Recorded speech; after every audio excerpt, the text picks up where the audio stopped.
आज प्रोग्राम का आगाज़ इस अफसोसनाक ख़बर से कि MQM के साबिक़ रहनुमा और साबिक़ मेंबर कौमी असम्बली अली रज़ा आब्दी को अब से कुछ देर पहले कराची में उनकी डिफेंस के करीब रिहाइशगाह पर निशाना बनाया गया, टारगेट किलिंग, जिसमें वो पहले शदीद ज़ख्मी हुए, फिर ज़ख्मों की ताब न लाते हुए शहीद हो गए। ये बहुत ही शॉकिंग इंसिडेंट है कराची में।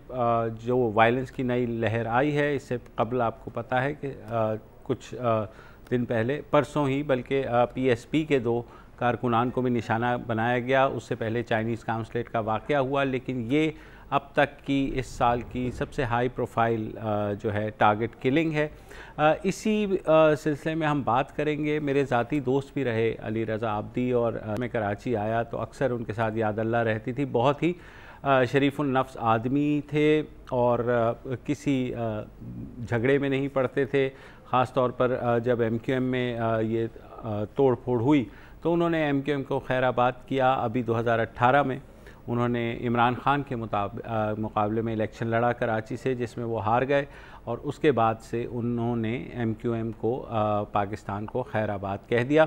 क्या सूरत हाल बन रही है? क्या कराची में कोई दहशत गर्दी की नई लहर आई है जिस तरह तवातुर से वाक़यात हो रहे हैं?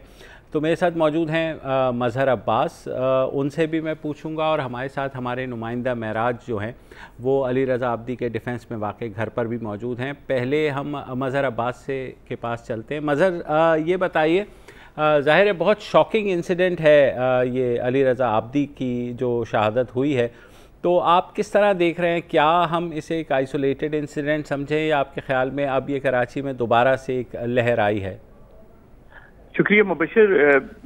बहुत ही अफसोसनाक भी है, काबिल मजम्मत भी है। अली रज़ा आब्दी बहुत ही MQM के उन लोगों में से थे कि जो बहुत ही ब्लंट भी थे, बहुत खुलकर अपनी राय का इजहार करते थे उन्होंने, और इसी वजह से वो खुद MQM के अंदर बहुत बात सिचुएशंस में जब ये स्प्लिट हुई तो बहुत अनकंफर्टेबल फील कर रहे थे। पहले वो फारूक सत्तार साहब के साथ चले गए थे, फिर MQM पाकिस्तान में आए, फिर बहादुर उनकी तरफ से इलेक्शन लड़ा, और फिर जब ये बाई इलेक्शन होने जा रहे थे तो MQM पाकिस्तान ने फिर उनको टिकट ना देने का फैसला किया था, तो वो MQM पाकिस्तान से भी नाराज हो गए थे। लेकिन अदरवाइज वो एक बड़े अच्छे ओरेटर भी थे, अपनी राय का इजहार भी खुल के करते थे। लेकिन ये जो इंसिडेंट है ये मुझे आइसोलेटेड इंसिडेंट बहरहाल नहीं लग रहा। अब ये कि इस इंसिडेंट का ताल्लुक परसों वाले वाक़े से जोड़ना चाहिए, या एक कायदाबाद बॉम्ब ब्लास्ट के बाद जो एक लहर आई है, उसके बाद चाइनीज़ कॉन्सुलेट वाला वाक़या, उसके बाद ये वाला वाक़या, तो और बीच में भी छोटे छोटे वाक़यात ऐसे होते रहे हैं कि जो उनका सीक्वेंस अगर मिलाया जाए तो उससे नज़र ये आता है कि कुछ ग्रुप दोबारा मुतहर्रिक हुए हैं कराची में, जिनका ताल्लुक मुख्तलिफ कलदम तंजीमों से भी हो सकता है। तो ये सूरत हाल एकदम मेरा ख्याल है सिक्योरिटी एजेंसीज के लिए, लॉ इन्फोर्समेंट एजेंसी के लिए परेशान कुन भी होनी चाहिए, और उन वाक़यात को एकदम हमें बिल्कुल एक आइसोलेशन में भी नहीं देखना चाहिए। लेकिन अब देखना ये कि इस वाक़े के बाद सूरत हाल में लॉ इन्फोर्समेंट एजेंसीज के लेवल पे कितना ज़्यादा एक्टिविटी दिखाई जाती है। पिछले कुछ अरसे में हमने ये देखा कि बड़ी तादाद में असला भी पकड़ा गया, हर दूसरे दिन ये खबरें भी आती रहीं कि इधर से लोग पकड़े जा रहे हैं, लेकिन उसके बाद भी मुतवातिर इन वाक़यात का होना जो है ये काफ़ी तशवीशनाक है।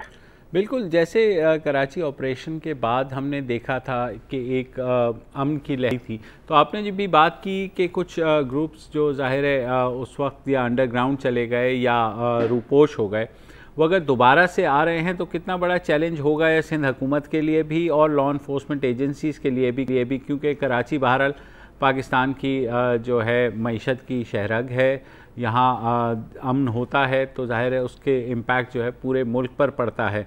तो इस सूरत हाल में आप अभी तो ज़ाहिर है क़ब्ल वक्त होगा कि हम किसी पे भी पॉइंट आउट कर सकेंगे कि कौन इसमें मुलव्विस था, लेकिन जिस जगह ये हुआ उनकी रिहाइशगाह के बाहर तो आपको भी पता है डिफेंस खासा महफूज इलाका तस्वुर किया जाता है।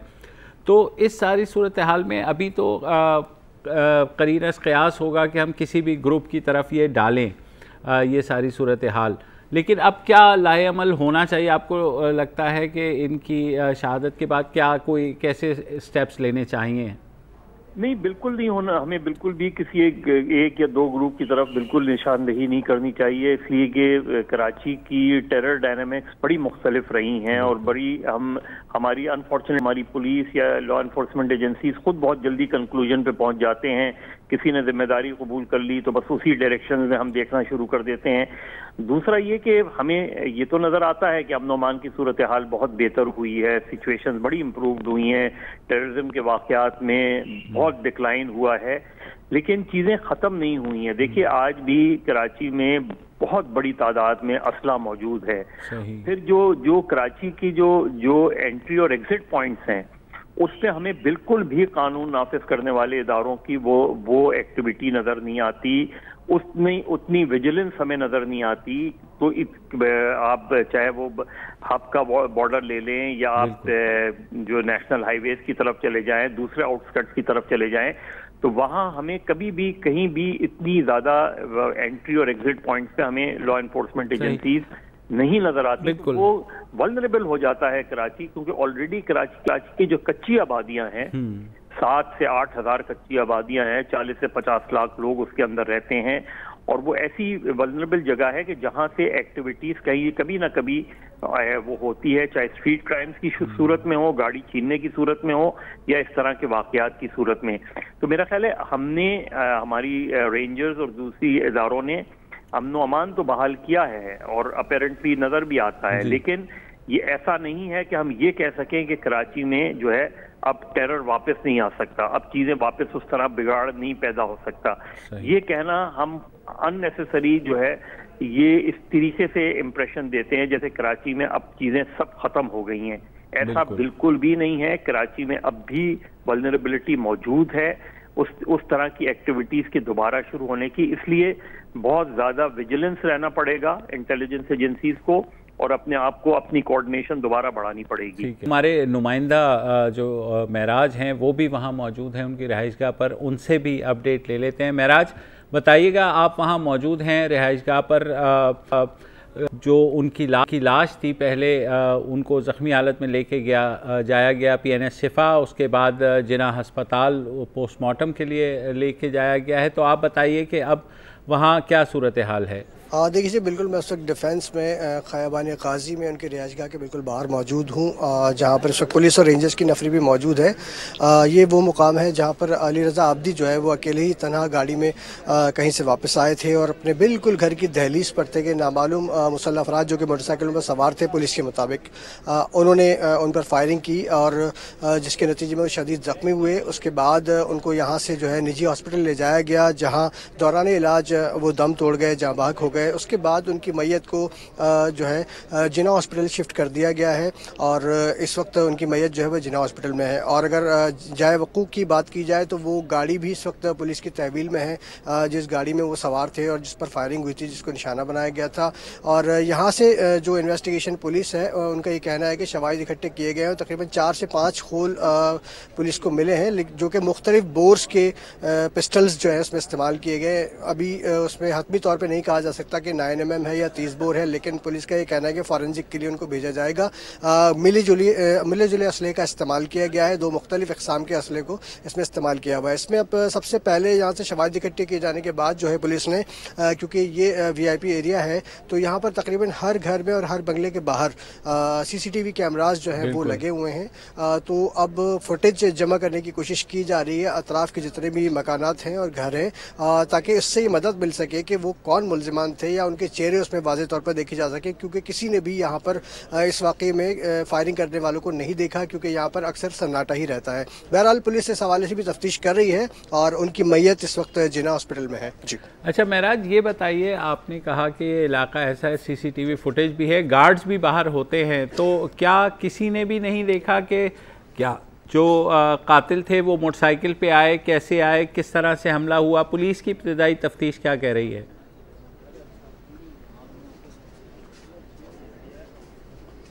देखिए जी, पुलिस का ये कहना है, आपसे कुछ देर पहले एसएसपी इन्वेस्टिगेशन साउथ हैं, उनसे भी हमारी बात हुई थी। उनका ये कहना है कि जिस वक्त वो अपनी गाड़ी में अपने घर के बाहर पहुंचे हैं तो गार्ड जो कि उनके घर में जो वॉचमैन है वो मुसल्ला भी रहता है, लेकिन वो अंदर अहाते में था।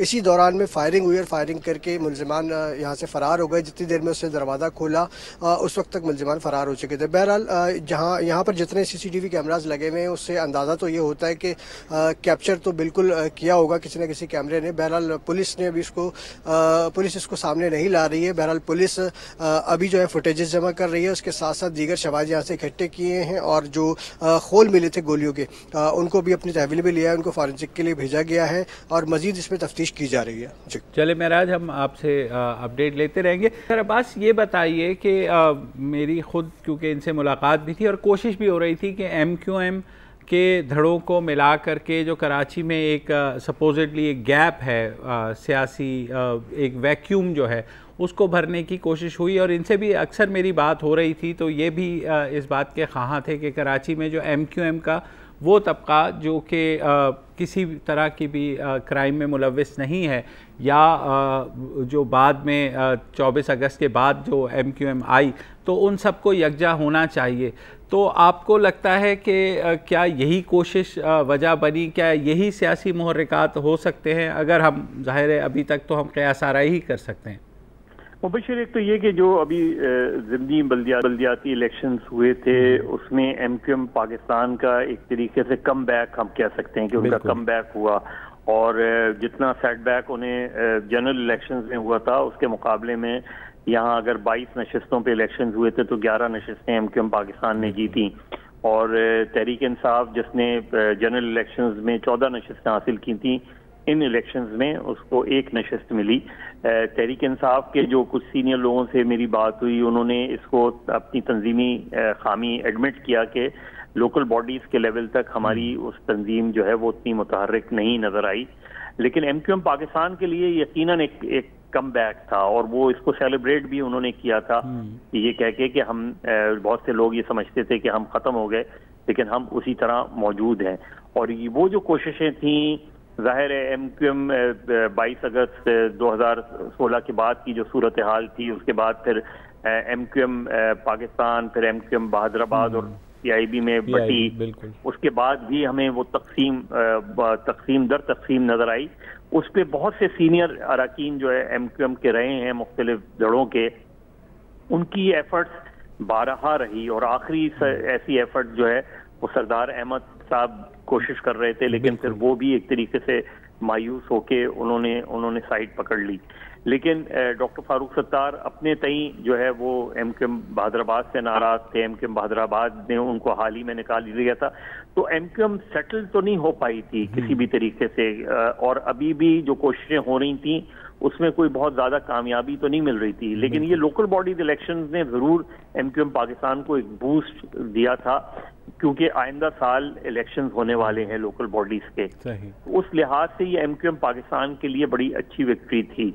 लेकिन अब ये जो वाकयात हुए हैं और जो PSP के कैंप पर फायरिंग हुई है और वो बहुत बड़ा वाकया था उस लिहाज से कि न सिर्फ ये कि 2 उनके कारकुन जो है वो जहां बाग हुए बल्कि 4-5 लोग जख्मी हुए उनके, और फिर इस वाकये का हो जाना, तो मुझे लगता है कि वो टेंशन एकदम इंक्रीज होगी और गालिबन इंटेलिजेंस एजेंसीज या लॉ एनफोर्समेंट एजेंसीज इसी एंगल को भी देख रही होंगी।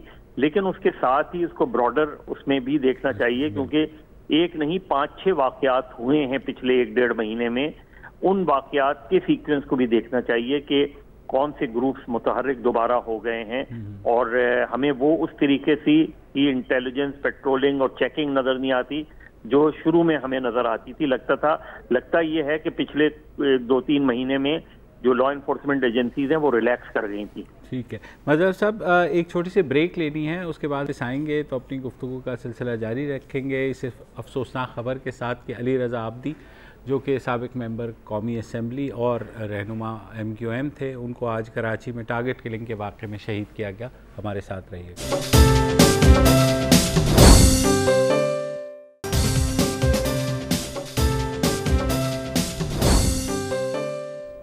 हम बात कर रहे हैं अली रज़ा आब्दी के बेईमाना कत्ल के ऊपर, जो अब से कुछ देर पहले जिनको निशाना बनाया गया उनकी डिफेंस के में वाक़ उनकी रिहाइशगाह के सामने। हमारे साथ मौजूद हैं मुशीर क़ानून सिंध हुकूमत मुर्तज़ा वहाब। मुर्तज़ा, आपसे भी बहुत उनकी दोस्ती थी और ज़ाहिर है आप लोगों ने इकट्ठे काम भी किया है, तो एक बहुत ही अफसोसनाक वाक़या है, हर तरफ से कंडोलेंसेस भी आ रही हैं, लेकिन बहरहाल एक लॉ एंड ऑर्डर के ऊपर तो सवालिया निशान लगा है। मुबश्शिर साहब, अली साहब की ये शहादत मैं समझता हूँ कि जिस तरह उनके दोस्तों, उनके घर वालों के लिए एक बहुत बड़ा सानिया है, उसी तरह बहैसियत उनके दोस्त के साथी के मेरे लिए एक पर्सनल लॉस है। एक बहुत ही हरदिल अजीज शख्सियत थे, बहुत अच्छे आदमी थे। आए दिन उनके रेस्टोरेंट पे हम सब दोस्त बैठते थे और गपशप करते थे।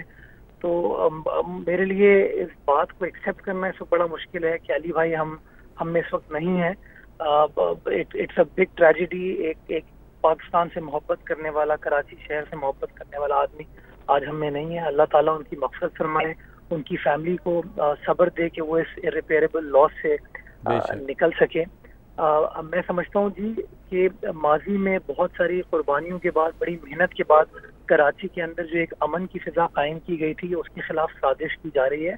और मैं समझता हूँ हम सब शहरियों को, हम सब पाकिस्तानियों को इस साजिश को बेनकाब करना चाहिए और एक साथ खड़े होकर इन तमाम साजिशों का सामना करना चाहिए। माजी में जिस तरह हमने यक आवाज होके इन दहशत गर्दों का मुकाबला और शहर को एक मिसाली अमन दिया, मैं समझता हूँ उसी तरीके से हमें आज भी रिएक्ट करना चाहिए। अली भाई के सानहे के बाद भी हमें कोशिश यही करनी चाहिए कि जो साजिशी अनासिर हैं वो अपने मजमूम मकासद में कामयाब नहीं हो पाए और हम अपने शहर को, अपने सूबे को, अपने मुल्क को किसी बड़ी ट्रेजेडी से बचा सकें। सिंध गवर्नमेंट कमिटेड है, इंशाल्लाह जो चीज़ भी करनी पड़ी उसी मिसाली अमन को कायम करने के लिए इंशाल्लाह हम करेंगे, हम पीछे नहीं हटेंगे, अक्रॉस द बोर्ड करेंगे और इंशाल्लाह जो हमें करना पड़ा वी विल डू इट। अच्छा मुर्तज़ा, ये बताइए कि जो कुछ भी हुआ गुज़िश्ता 1-2 साल में, उसके बाद कराची में एक सियासी जो है वैक्यूम कह लें पैदा हुआ। वो किसी हद तक 2018 के इंतखाबात में फिल भी हुआ, लेकिन फिर भी ये लगता है कि यहाँ पर एक वैक्यूम है। क्या ये वजह है कि जब तक सियासी इस्तेहकाम नहीं आएगा इस शहर में, तब तक ऐसे वाक़यात जो हैं वो होते रहेंगे? देखिए मुबश्शिर, कराची एक बहुत बड़ा शहर है और मैं बिल्कुल इस चीज़ को डिफेंड नहीं करूँगा, इस तरह के फानहे को, बट इस तरह की चीज़ें बड़े शहरों में हो जाती हैं। कोशिश शहर के लोगों को, शहर के वासियों को ये करनी चाहिए कि हम सब यक आवाज़ होकर इन तमाम साजिशों का सामना करें, चाहे वो सियासी बुनियादों पर करना पड़े, वो समाजी बुनियादों पर करना पड़े, हमें मकानी बुनियादों पर करना पड़े, जो कुछ करना पड़ा। मैं समझता हूँ सबसे बड़े स्टेक हम तमाम शहर वालों के, कराची वालों के हैं इस शहर के अंदर। हम सबको मिल के इन साजिशों का सामना करना चाहिए। इंशाल्लाह माजी में भी हमने किया है और अभी भी करके देंगे और बाहर निकलेंगे साजिश से। चलिए, बहुत शुक्रिया मज़हर अब्बास। अब आते हैं दोबारा से हम इसी उसके ऊपर जिसके बारे में हम बात कर रहे थे। मज़हर अब्बास से बात करेंगे, एक छोटी सी ब्रेक लेनी है, न्यूज़ अपडेट्स का वक्त हुआ है, फिर वापस आते हैं।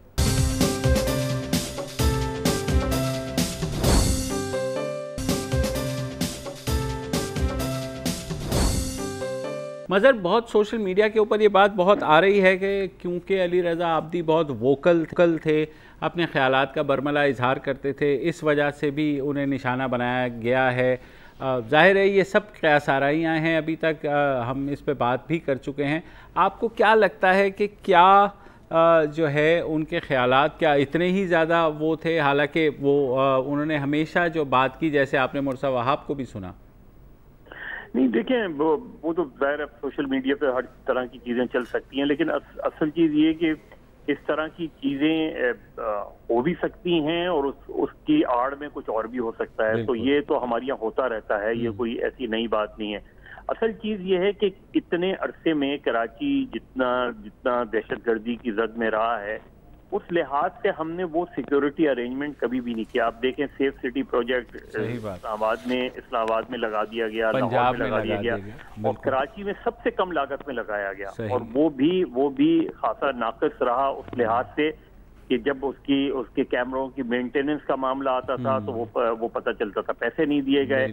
अब एक नया सेफ सिटी प्रोजेक्ट आ रहा है, हम मुख्तलिफ जो है वो फोर्सेस बनाते रहे, एक स्पेशल सिक्योरिटी यूनिट बनाया मुख्तलिफ, तो एक कोऑर्डिनेटेड एफर्ट जो होनी चाहिए एक ऐसे शहर की जो आपका इकोनॉमिक हब आप उसको समझते हैं, और खुद चाहे वो वज़ीर आज़म इमरान खान हो या इससे पहले के जो वज़ीर आज़म गुजरे हैं, हुकूमतें गुजरी हैं, तो सब ये आके कहते हैं कि कराची जो है वो हमारी मईशत की रीढ़ की हड्डी है एक तरह से कराची, और कराची चलेगा तो जो है वो मईशत चलेगी, मुल्क चलेगा। लेकिन उस लिहाज से अरेंजमेंट अगर आप देखें, अमली इक़दामात नहीं करते, वो अमली इक़दामात हमें नजर नहीं आते। रेंजर्स ने बड़े कामयाब ऑपरेशन किए, लेकिन फिर क्या हुआ हमारे यहाँ। और इसी तरीके से जब कोई हाई प्रोफाइल मर्डर हो जाता है तो हम उसकी प्रॉपर क्रिमिनल इन्वेस्टिगेशन नहीं करते, हम वही पुराने सीक्वेंसेस तलाश करते हैं, और उसी के नतीजे में हम बात सिचुएशन में हम सही लोगों को पकड़ लेते हैं, बात सिचुएशन में हम लोगों को इम्प्लिकेट कर देते हैं। इसी तरीके से असला की बरामदगी के अगर आप वाकयात देखें तो उसमें भी बड़े क्वेश्चन मार्क उभरते हैं। आपको याद होगा कि 1-1.5 साल पहले बहुत दावा किया गया था कि कराची का तारीख का सबसे बड़ा असला पकड़ा गया, लेकिन उसके बाद वो मुकदमा कहीं नजर नहीं आता हमें। तो ये जो सूरत हाल है, इस पर कोई किसी को अकाउंटेबल ठहराता ही नहीं कि भाई वो कहाँ गया वो असला, वो जदीद तरीन असला पकड़ा गया था। ये भी कहा गया, फिर एक जमाने में ये कहा गया कि नेटो का असला पकड़ा गया है, लेकिन वो तहकीकात कहाँ चली जाती है। तो हम असल में किसी भी तहकीकात में एक तो बहुत जल्दबाजी करते हैं, जल्दबाजी में हम केसेस को क्लोज करने की कोशिश करते हैं, उसके नतीजे में ये होता है कि वाकयात में टेम्पररी हमें रिलीफ मिलता है, लेकिन फिर वाकयात दोबारा हो जाते हैं। तो अब क्या करना चाहिए? They have to rechalk out the plan आपके ख्याल में? और आपकी बात ठीक है कि ऑपरेशन कर लेते हैं, उसके बाद जो स्टेबिलिटी का मरहला होता है या प्रॉपर जो अथॉरिटीज़ के जब वापस चीज़ पुलिस के पास आती है, तो क्या वहाँ से चीज़ें आपके ख्याल में एक स्मूथ ट्रांजिशन नहीं होता, या ये है कि सब सहल होके बैठ जाते हैं कि जनाब बिल्कुल अब ये हमने, जैसे आपने भी कहा कि एक स्विफ्ट एक्शन कर लिया, उसके बाद के जो करने के काम हैं वो ना हुकूमत करती है ना बाकी इदारे उनसे ताउन करते हैं, हर कोई ये समझता है कि उनकी अपनी अपनी जॉब है, उन्होंने कर ली जितना करना था। देखिए मुबशिर, असल में जिस चीज़ पर साल से फोकस करना चाहिए था उस चीज़ पर फोकस नहीं रहा कि कराची की law and order ultimately police को हैंडल करनी है, और पुलिस को हमने उस तरीके से ना ट्रेन किया। इतने सालों में पैसा खर्च होता रहा, कहा यह जाता है कि अब तो पुलिस उस तरीके से पॉलिटिसाइज भी नहीं है, बिल्कुल उस तरीके से। तो अब पुलिस को और ज्यादा प्रोफेशनल होना चाहिए। तो कहीं बेसिक खराबी नजर आती है कि पुलिस को उस तरीके से ना ट्रेन किया गया है। आप देख लें पुलिस मोबाइल्स की हाल देख लें, अभी डॉक्टर फारूक सत्तार की आपने प्रेस कॉन्फ्रेंस सुनी, आप खुद शहर में निकल के देख लें कि क्या ये पुलिस मोबाइल या ये पुलिस फोर्स वो है जो टेररिज्म को काउंटर करने के लिए कहा जाता है कि जी काउंटर टेररिज्म फोर्स बना ली, मुख्तलिफ फोर्स बना ली, लेकिन ग्राउंड पे जो सिचुएशन नजर आती है वो वैसी नजर नहीं आती कि जिस तरह की इस शहर में पुलिस होनी चाहिए, जिस तरह की रिस्पॉन्सिबिलिटी पुलिस को देनी चाहिए, जिस तरीके के एरिया के अंदर पुलिस ऑफिसर्स को रहना चाहिए। और ये बहुत पहले बात की जाती रही है, लोग इसको दूसरा रंग दे देते हैं कि जी लोकलाइज पुलिस हमेशा ज्यादा इफेक्टिव रहेगी जब तक आप उस तरीके से नहीं जाएंगे। मेट्रोपॉलिटन शहर को मेट्रोपॉलिटन की तरह नहीं ट्रीट किया जाएगा। ये आपको हमेशा एक टेम्पररी अरेंजमेंट्स नजर आएंगे, जो हमें टेम्पररी पीस नजर आएगा, वो किसी वक्त भी जो है ब्रेक हो सकता है। और ये अफसोसनाक इसलिए भी है कि देखिए पिछले 1-1.5 साल में कराची में चीजें रिवाइव होनी शुरू हुई हैं। पीएसएल के मैचेस यहाँ होने शुरू हुए हैं, पीएसएल का फाइनल हुआ, इस साल भी अगले साल भी मार्च में पीएसएल का फाइनल कराची में होना है। इसके अलावा और बहुत से इवेंट्स हैं। तो उस लिहाज से जो सिक्योरिटी के अरेंजमेंट्स हमें मुतवातिर करने चाहिए वो मुझे नहीं नजर आता। उसमें मुझे लगता है कि कहीं सीरियस प्रॉब्लम लाहक है जिसको नहीं एड्रेस किया जा रहा। ठीक है मदर साहब, एक छोटी सी ब्रेक लेनी है, फाइनली फिर हम बात करेंगे कि किस तरीके से पुलिस को इक्विप किया जाए, रिसोर्सेज जाहिर है चाहिए होंगे उनको इस ब्रेक के बाद।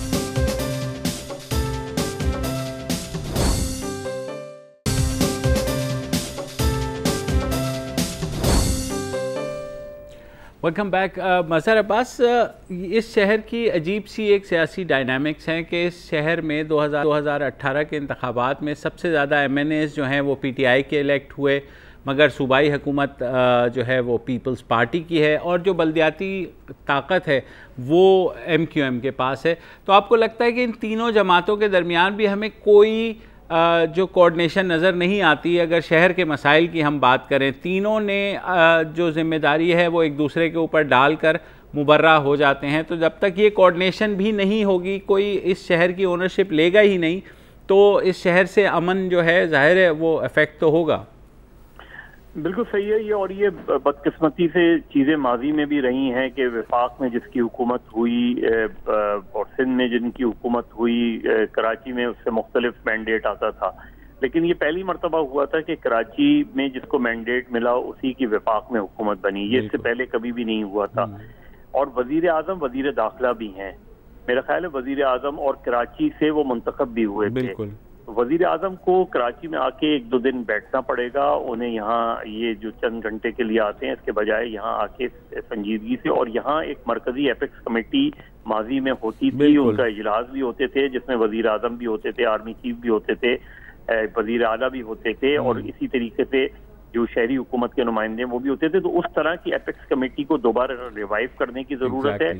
वजीर आजम यहाँ आके रहें, यहाँ आके बैठें, वो देखें लॉ एंड ऑर्डर की और कराची की ओवरऑल पॉलिटिकल और लॉ एंड ऑर्डर की जो डायनामिक्स हैं उसको एड्रेस जब तक नहीं किया जाएगा, और सिर्फ ऐसे ही नहीं कि आप लॉन्ग टर्म वॉर फुटिंग पे आपको काम करना पड़ेगा अगर कराची में आप पायदार अमन बरकरार रखना चाहते हैं।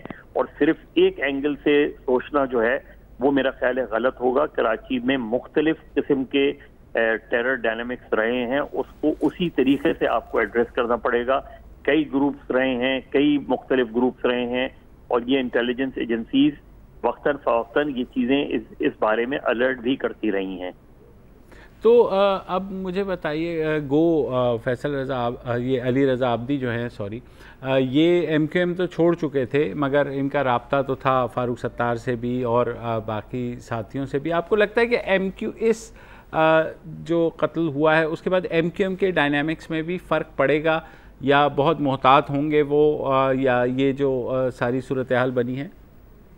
जी, इसमें मेरा ख्याल है मुबशिर सारे ही हो सकते हैं। इसमें एक मरतबा फिर उसकी तरफ कोशिश हो सकती है कि जी लोग इकट्ठा MQM के लोगों को किया जाए, लेकिन उसके अंदर बहुत ज्यादा एक दूसरे के खिलाफ मेरा ख्याल है ट्रस्ट डेफिसिट बहुत ज्यादा बढ़ गया है।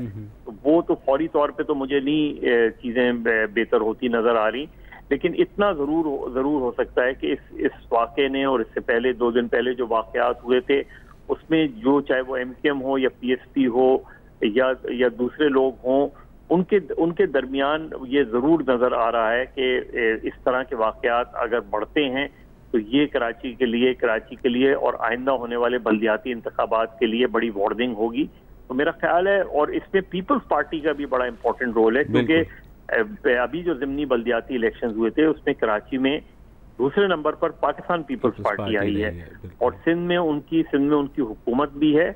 और अभी ये जो वाकया हुआ है इसके 2 दिन बाद 27 दिसंबर को बेनज़ीर भुट्टो की जो है वो बरसी मनाई जा रही है, और पीपल्स पार्टी कोई लाएमल का भी ऐलान करने वाली है। तो उससे पहले ये वाकयात का होना मेरा ख्याल है सिंध गवर्नमेंट के लिए भी एक तरह की वार्निंग है। सही, बहुत शुक्रिया मज़हर अब्बास हमसे बात करने का।